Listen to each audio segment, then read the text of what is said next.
नमस्कार दर्शकों, एक बार फिर से मैं आप सभी का स्वागत करती हूं हमारे इस बहुत खास कार्यक्रम में और मैं हूं आपके साथ नेहा सर्वेश शुक्ला।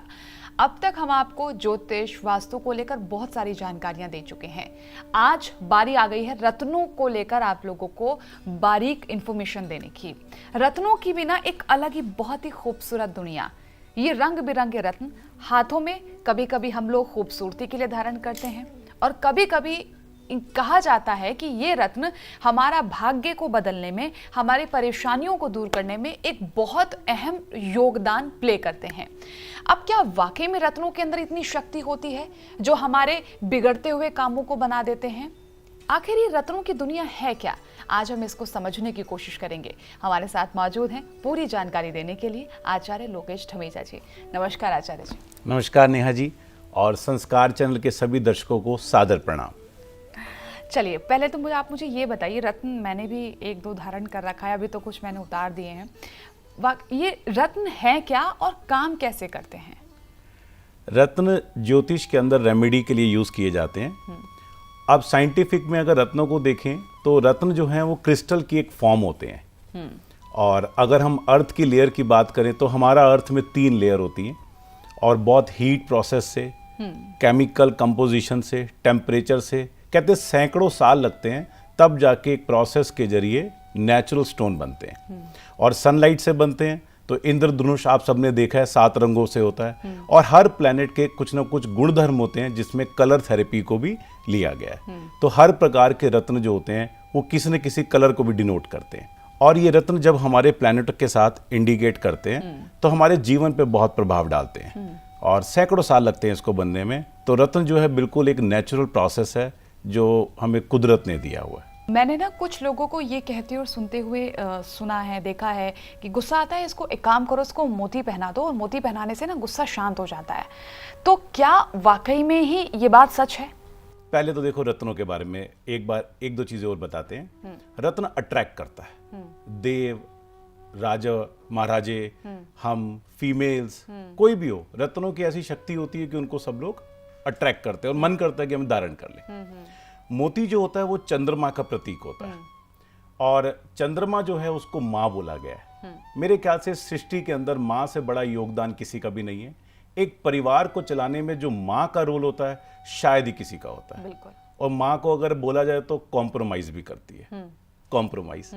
तो जब माँ और चंद्रमा और चांदी और मोती, जब हम चारों चीजों को इकट्ठा करते हैं तो ऐसा लगता है कि मोती को धारण करेंगे तो हमारे बीच में कॉम्प्रोमाइज आ जाएगा। यानी कि हम अगर कुछ भाव ऐसे उठ रहे हैं, गुस्सा आ रहा है, तो वो शांत कर देगा। ये ठीक है, ये गलत नहीं है। लेकिन क्या सब लोगों को मोती धारण करके गुस्सा शांत हो जाएगा? इसके लिए दर्शकों आपको एक छोटी सी चीज बताता हूं। दुर्योधन ने कुल का नाश कर दिया क्योंकि दुर्योधन था तो धृतराष्ट्र का पुत्र और कोई भी पुत्र कुल नाश करने के लिए नहीं आता। एक सपोर्ट सिस्टम होता है कि हमारे कुल को बढ़ाएगा, हमारे संस्कारों को आगे ले जाएगा।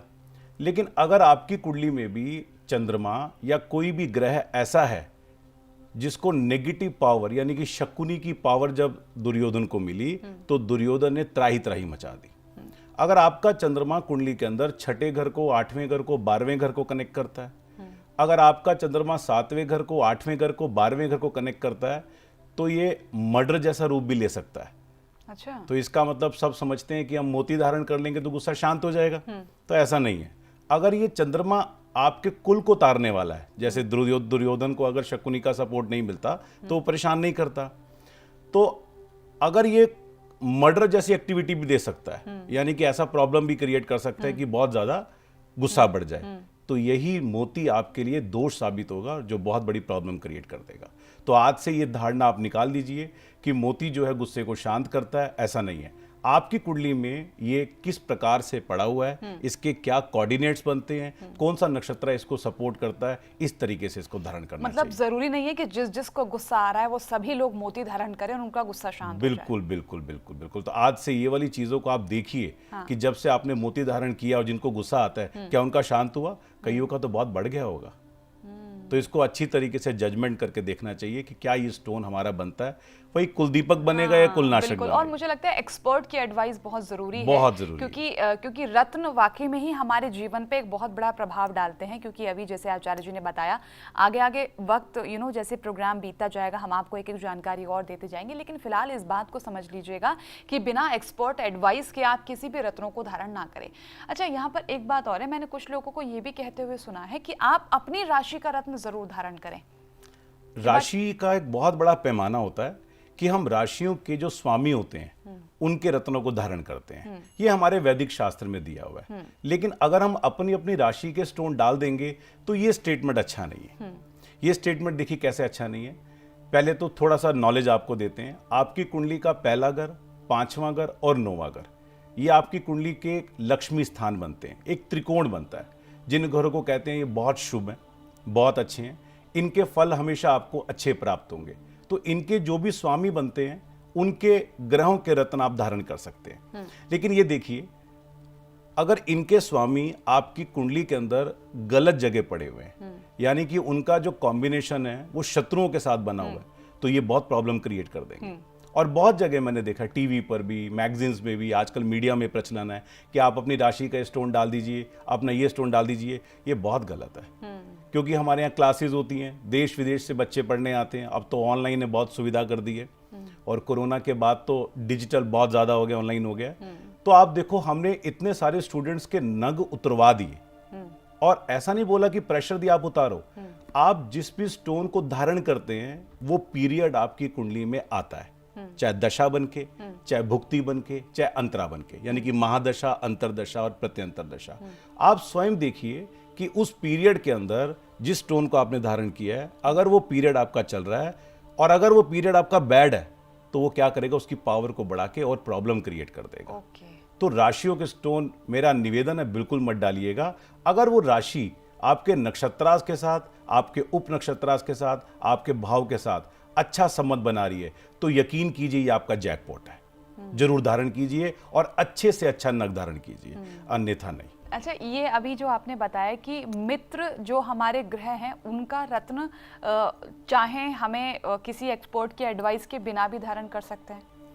मित्र रत्नों का एडवाइस तो है, आप कर सकते हैं, लेकिन इसमें भी एक छोटा आपको जर्नी बताते हैं। हमारी लाइफ पे बहुत सारे इवेंट होते हैं। पहले बच्चा बड़ा होता है, उसको एजुकेशन चाहिए, फिर उसके बाद और बढ़ता है उसको कैरियर चाहिए, यानी कि दूसरा इवेंट आ गया कि वो क्या काम करे जिससे वो जीवन में सफल होएगा। ईश्वर ने उसको भेजा किस काम के लिए, अगर वो काम आप करते हैं तो आपको बेनिफिट मिलेगा। फिर शादी करने के बाद 2 परिवार मिलते हैं, कुछ ऐसे सर्कमस्टांसेस भी बन जाते हैं कि आपस में बनती नहीं है। फिर उसके बाद बच्चा, वंश चलाने के लिए पुत्र चाहिए या पुत्री चाहिए। आजकल तो पुत्र और पुत्री बराबर है, लेकिन पुत्र चाहिए कि हमारा वंश के लिए बेसिकली। इसके बाद प्रॉपर्टी चाहिए, फिर आपको अपार दौलत चाहिए, फिर उसके बाद कोई ना कोई लिटिगेशन नहीं हो फैमिली के अंदर, उसके बाद आपकी हेल्थ अच्छी रहे, और उसके बाद लॉन्जिविटी भी अच्छी हो, यानी कि आयु अच्छी हो, फिर बच्चों की शादी करनी। तो आप देखो, हमारी कुंडली में जो 12 खाने हैं वो इतने सारी चीजें करने के लिए आ रहे हैं। तो क्या एक रत्न या राशि का रत्न सब कुछ कर देगा? पॉसिबल नहीं है। तो ज्योतिष शास्त्री क्या बोलते हैं कि आपका पुखराज डाल दीजिए, आपकी शादी हो जाएगी। आपने ये स्टेटमेंट सुना होगा। आप मोती डाल दीजिए, आपका गुस्सा शांत हो जाएगा, है ना। नीलम डालेंगे तो सोच समझ के डालिएगा, क्योंकि खून नीलम होता है। मैं आपको इसका फॉर्मूला बताता हूं। आपकी कुंडली के अंदर अगर शादी का योग पुखराज अच्छा दे रहा है, तो पुखराज धारण करने से आपको अच्छी लड़की मिलेगी, मैरिड लाइफ अच्छी हो जाएगी। लेकिन अगर वही पुखराज का जो स्वामी है बृहस्पति, अगर वो अच्छी तरीके से इंडिकेट नहीं कर रहा और बच्चे की इवेंट को अलाउ नहीं कर रहा, तो शादी तो हो जाएगी लेकिन बच्चा नहीं होगा। और अगर आपने वो स्टोन डाल रखा है और उस समय नहीं उतारा, तो बच्चा होने के अंदर, यानी कि चाइल्ड बर्थ की कंसीविंग में दिक्कत आ जाएगी। इसी तरीके से स्टोन हर इवेंट को इंडिकेट करता है। तो ये जरूरी नहीं है कि हर इवेंट के लिए हमारा स्टोन उपयुक्त है। तो आपको देखना चाहिए कि इस समय कौन सा इवेंट हमारी लाइफ में चल रहा है और उसको डालना चाहिए, डालना चाहिए। इसको एक एग्जांपल भी देते हैं। एक सज्जन हमारे पास आते हैं, कॉर्पोरेट के लोग हैं, मेरे पास कॉर्पोरेट लॉबी, स्टार्टअप्स, बहुत अच्छे लोग आते हैं। उन्हें साइंटिफिक लॉजिकल कनेक्शन अच्छा लगता है। वो आके बात करते हैं कि यार किसी ने सजेस्ट किया है एमरल्ड डालने के लिए, पन्ना बड़ा सुंदर होता है, सबको लगता है कि हम डालें। तो उसको कुंडली को हमने देखा, मैंने कहा पैसा तो बहुत आएगा, कैरियर भी अच्छा जाएगा, टेंडर भी मिलेंगे, लेकिन ये एमरल्ड आपकी शादी के लिए अच्छा नहीं है। तो अगर पत्नी के साथ संबंध आपके अच्छे हैं, ठीक है, तो इसको जीवन भर डालिए। लेकिन अगर आपको लगता है कि वो संबंध कहीं ना कहीं डिवोर्स का कारण बन सकते हैं या बहुत क्लेश कर सकते हैं, तो शायद हम उस चीज को पहले आजमाएंगे जो चीज खराब हो, यानी कि उसको नहीं डाला जाए। तो हर इवेंट के हिसाब से अगर आप रत्न डालते हैं तो आपको बहुत बेनिफिट मिलता है, अन्यथा नहीं। चलिए, यानी कि मुझे आपकी इन सारी बातों से ये बातें भी कहीं ना कहीं समझ में आई है कि जो रत्न आपने पहना हुआ है जरूरी नहीं है कि आप उसको जीवन भर पहन के रखें। ये डिपेंड करता है आपके कुंडली में ग्रहों की दशा, प्रत्यंतर दशा एंड ऑल, इन सब चीज़ों पे। अब यहाँ पर मैं आपसे एक बात और पूछना चाहूँगी। अक्सर लोग इस बात को लेकर कंफ्यूज होते हैं कि हम कितने रत्ती का रत्न धारण करें, ये बात कैसे पता चले? कितने रत्ती का रत्न धारण करें, इससे पहले एक दो चीज अभी नेहा जी ने पूछी है बातों बातों में, पहले आपको बताता हूँ। आज हमारे मार्केट के अंदर क्या है, आप कहीं भी जाते हैं ना तो स्टोन हर आपको उंगलियां भरी मिलेंगी, लॉकेट मिलेगा, सब लोगों ने स्टोन डाल रखे हैं। देखिए, स्टोन के बारे में आपको बताता हूँ। पंडित जी कहते हैं कि आपका ग्रह खराब है तो आप ये स्टोन धारण करेंगे तो ग्रह अच्छा हो जाएगा। साइंस कहती है कि सनलाइट की जो एनर्जी होती है वो स्टोन के जरिए आपकी बॉडी में ट्रांसमिट करती है, यानी कि उसकी एनर्जी आपकी बॉडी में जाती है। क्या एनर्जी सच में होती है? तो एनर्जी को पहले देखें। अगर हम लोग इंटरनेट पे, व्हाट्सएप पे किसी को फोटो भेज रहे हैं तो जब तक हमारा वाईफाई कनेक्ट नहीं होता तब तक फोटो नहीं जाने वाली। और वाईफाई कैसे कनेक्ट होता है? एक रेज से कनेक्ट होता है। इसी तरीके से सन की लाइट से हमारा स्टोन हमारी बॉडी में एनर्जी ट्रांसमिट करता है। तो कभी देखा आपने कि आपके नग की आंखें, कि इसको पता है कि मेरा ग्रह खराब है तो मैं ठीक कर दूंगा, और अगर मेरा ग्रह बढ़िया तो मैं पावरफुल कर दूंगा। नग का सिर्फ एक ही पैरामीटर है कि वो रेलेवेंट प्लैनेट की एनर्जी को बढ़ाता है। अगर आपकी कुंडली में वो ग्रह खराब है और किसी इवेंट को डिस्ट्रॉय करने आया है, और अगर आपने वो रत्न धारण कर लिया तो वो उसकी एनर्जी को बढ़ा देगा, यानी कि आपको -1 मिलने वाला था जीवन में, अब 3 माइनस मिलेंगे या 4 माइनस मिलेंगे। और अगर वो कुंडली में आपका रत्न यानी कि स्टोन जो है उसका प्लैनेट अच्छा है तो उसकी एनर्जी को एनहांस कर देगा और आपकी लॉटरी लगा देगा। अब सवाल उठता है कि कितने रत्ती का धारण करना चाहिए? तो 5.25 रत्ती का रत्न कोई भी व्यक्ति धारण कर सकता है। लेकिन जो सौम्य ग्रह होते हैं, हमारा चंद्रमा है, बृहस्पति है, जो सौम्य शुभ ग्रह माने जाते हैं, इनकी पावर को बढ़ाया भी जा सकता है। और जो थोड़े अशुभ ग्रह, थोड़े पापी ग्रह हैं, हमारा राहु हो गया, केतु हो गया, शनि हो गया, मंगल हो गया, इनकी पावर को थोड़ा सा कम कर देना चाहिए। तो 2 फॉर्मूले आपको बताऊंगा। 5.25 रत्ती का कोई भी डाल सकता है, उससे कम आप मत डालिए। और आपकी बॉडी वेट का 10th पार्ट लेके उसके अकॉर्डिंग, अगर अशुभ वाला स्टोन है यानी कि अशुभ ग्रह का है तो एक कम कर दीजिए, और सौम्य स्टोन है तो उसको आप बढ़ा दीजिए। अच्छा, इतनी देर से ना मैं बातों को सुन रही हूँ और मैंने ज्योतिष को भी समझने का प्रयास किया है। चलिए, आप मुझे आसानी से समझा रहे हैं तो कुछ चीज़ें क्लिक हो जाती, मुझे समझ में आ जाती है। लेकिन कुछ ऐसे लोग अभी भी हैं जिनको ये लगता है कि ज्योतिष समझ पाना बहुत ही टेढ़ी खीर है, क्योंकि ये प्रत्यंतर दशा, ये किसकी दशा आ रही है, कौन सा ग्रह कहाँ बैठ जाएगा, मित्र ग्रह, शत्रु ग्रह, तो लोग कहते हैं, हम थोड़ा सा कंफ्यूज होते हैं। इसको साधारण भाषा में समझने का एक सरल और सुगम रास्ता बताइए जिससे आसानी से ज्योतिष को समझा जा सके। सर्वप्रथम तो मैं संस्कार के दर्शकों का हार्दिक अभिनंदन करता हूं। इतने कॉल्स आए मेरे पास, लोग पूछना चाहते हैं।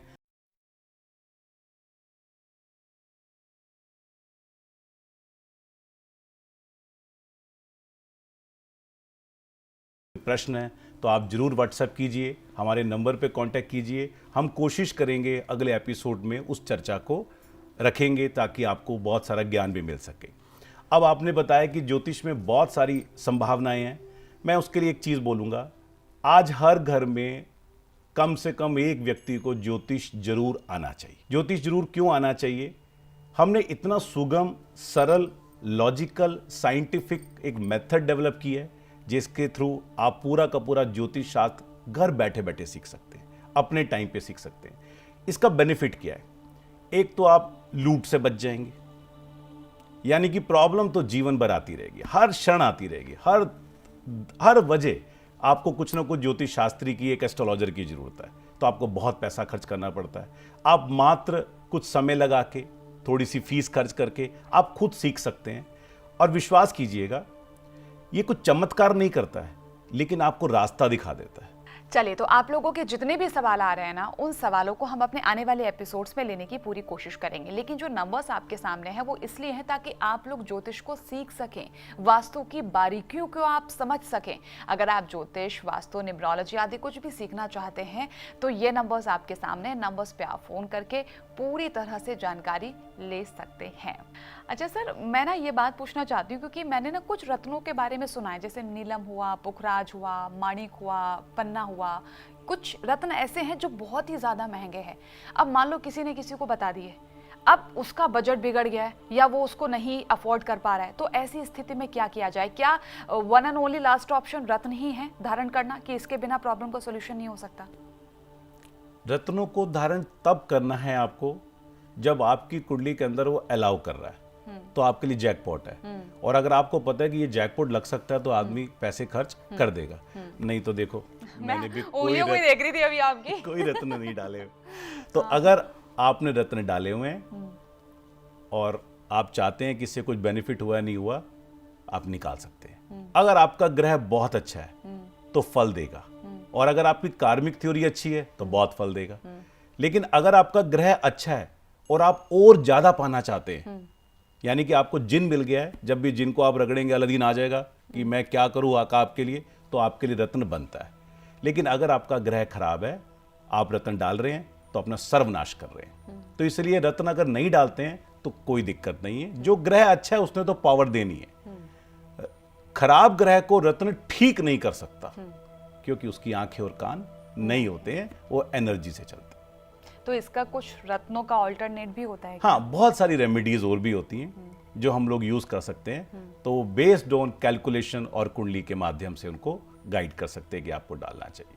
आप जो भी ग्रह का रत्न धारण कर रहे हैं, उनके बीज मंत्र होते हैं, उनके वैदिक मंत्र होते हैं, उनका 108 की आप माला कीजिए और उनको बोलिए कि इस ग्रह को कि मैं आपका प्रॉक्सी रत्न धारण कर रहा हूं, और प्रोग्रामिंग करिए कि यस, मेरी ये पावर कुंडली में बनती है, मेरे ये कोऑर्डिनेट बनते हैं। जैसे 5वां घर, 9वां घर, 10वां घर और 11वां घर अगर आपके ग्रह में कनेक्टेड है नक्षत्रा से और प्लैनेट से, तो विश्वास कीजिएगा ये ग्रह का रत्न आपकी भाग्य को भी बदल सकता है, यानी कितना अच्छा ले जा सकता है। तो स्वयं अभिमंत्रित करके, स्वयं प्रोग्रामिंग करके उस रेलेवेंट डे पे आप इसको धारण कीजिए, इसके बहुत अच्छे प्रभाव मिलते हैं।